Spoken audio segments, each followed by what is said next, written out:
Part time చేసుకునే మీద ఆంక్షలు పెట్టారు. సో ఓన్లీ క్యాంపస్లోనే చేయాలా, బయట పెడితే వాళ్ళని ఇబ్బందికి గురి చేస్తున్నారు. థర్డ్, సోషల్ మీడియాని మొత్తాన్ని బ్యాన్ చేసి సోషల్ మీడియా అకౌంట్స్ అన్నీ కూడా గవర్నమెంట్కి చూపించాలి. ఏదైనా కానీ తేడా కానీ సోషల్ మీడియాలో పోస్టులు పెట్టున్నట్లయితే వాడు వీసా క్యాన్సిల్ చేసే రకంగా డొనాల్డ్ ట్రంప్ రూల్స్ తీసుకొని వచ్చాడు.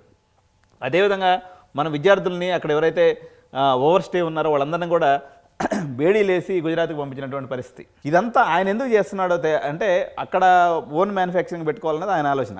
ఇప్పుడు సౌదీ అరేబియా కానీ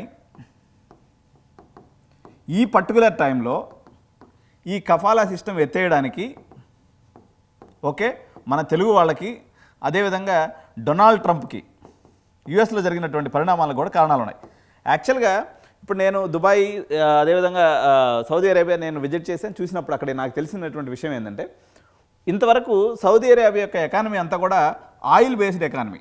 అంటే వీళ్ళు ఆయిల్ దోకునేవాళ్ళు, అమ్ముకొని డబ్బులు సంపాదించుకునేవాళ్ళు. సౌదీ అరేబియా కింగ్ ఎవరైతే ఉన్నారో ఈయన డిసైడ్ చేసినటువంటి అంశం వచ్చేసి వాళ్ళ యొక్క జీడిపిలో 25% సాఫ్ట్వేర్ ఎక్స్పోర్ట్స్ ఉండాలి, దట్టు ఏఐ డ్రివెన్ ఎకానమీ ఉండాలనేది ఆయన నిర్ణయించుకున్నటువంటి అంశం. సో ఇప్పటివరకు బ్లూ కాలర్ జాబ్స్ లేకపోతే లేబర్ జాబ్స్ చేసేవాళ్ళు సౌదీ అరేబియాలో 42% మంది సౌదీ అరేబియా జనాల్లో విదేశస్తులే ఉంటారు.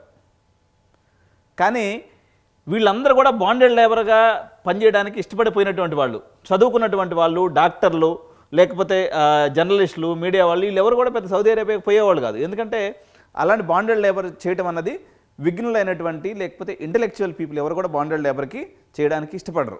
కానీ ఆర్టిఫిషియల్ ఇంటెలిజెన్స్తో మనం ఒక ఎకానమీని బిల్డ్ చేయదలుచుకున్నప్పుడు